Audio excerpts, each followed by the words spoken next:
Assalamualaikum warahmatullahi wabarakatuh. Jumpa lagi dengan saya Guru Akidah Akhlak. Kali ini saya akan melanjutkan materi tentang akhlak terpuji. Kalau minggu lalu kita sudah membahas tentang akhlak terpuji mengenai sifat tobat. Kali ini kita akan melanjutkan tentang akhlak terpuji, yaitu mengenai sifat taat. Sebelum kita memulai pembelajaran, saya akan menyampaikan tujuan daripada pembelajaran kali ini. Yang pertama, setelah kita mempelajari tentang sifat taat, diharapkan kita bisa menerapkan sifat taat tersebut dalam kehidupan kita sehari-hari. Yang kedua, tujuan pembelajarannya, setelah kita belajar mengenai sifat taat, kita bisa memahami tentang pengertian sifat taat, kemudian lagi bagian-bagian daripada sifat taat tersebut, kemudian apa saja bentuk daripada sifat taat, dampak positif daripada sifat taat, kemudian cara membiasakan diri untuk memiliki sifat taat. Kita akan membahas mengenai pengertian sifat taat. Pengertian sifat taat ada dua, ada secara istilah dan ada secara bahasa. Pengertian sifat taat secara bahasa adalah tunduk, patuh, dan setia.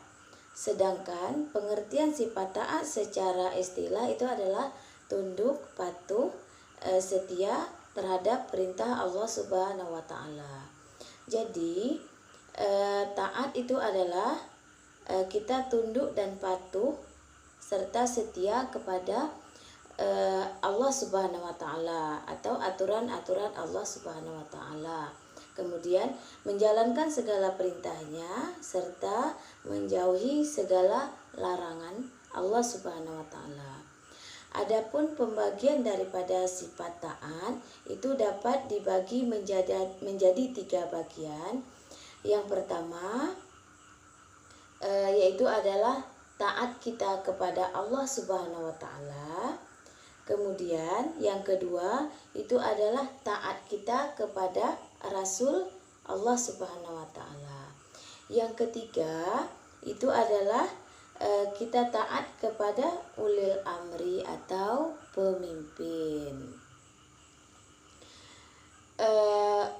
Taat kepada Allah itu hukumnya wajib karena sifatnya mutlak. Kemudian taat kepada Rasul itu juga hukumnya wajib, juga memiliki sifat mutlak. Sedangkan taat yang ketiga itu adalah taat kepada pemimpin. Untuk taat kepada pemimpin juga memiliki sifat wajib. Tetapi jika pemimpin tersebut tidak sesuai dengan ajaran agama Islam atau sudah tidak sesuai dengan perintah Allah dan Rasulnya, maka tidak wajib kita untuk mentaati pemimpin.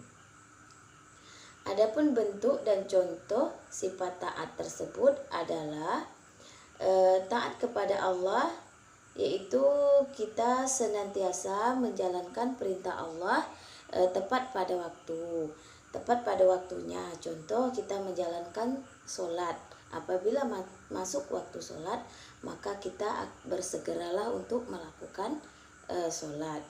Kemudian sedangkan kalau kita taat kepada pemimpin, contohnya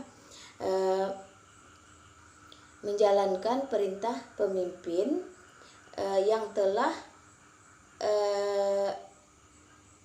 telah memerintahkan kepada kita. Contoh, pada saat pandemik ini kita diperintahkan tidak boleh keluar rumah. Kalaupun kita terpaksa untuk keluar rumah, harus mengikuti protokol kesehatan. Contohnya dengan menggunakan masker, kemudian selalu cuci tangan, dan yang lainnya.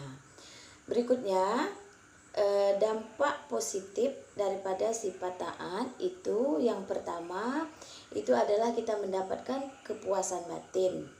Kemudian dampak positif yang kedua memiliki sifat taat itu adalah kita mendapatkan ridho Allah Subhanahu wa taala. Yang ketiga, dampak positif daripada sifat taat yang ketiga itu adalah kita mendapatkan kemenangan karena kita telah menjalankan perintah Allah Subhanahu wa taala. Kemudian adapun cara-cara membiasakan diri untuk selalu memiliki sifat taat itu adalah selalu mendisiplinkan waktu, baik dalam hal ibadah maupun dalam hal urusan dunia. Yang kedua itu adalah senantiasa menjaga diri kita untuk tidak melakukan hal-hal atau perbuatan dosa, baik dosa yang kecil. Demikianlah pembahasan kali ini. Semoga apa yang saya sampaikan bermanfaat. Lebih dan kurang mohon maaf. Assalamualaikum warahmatullahi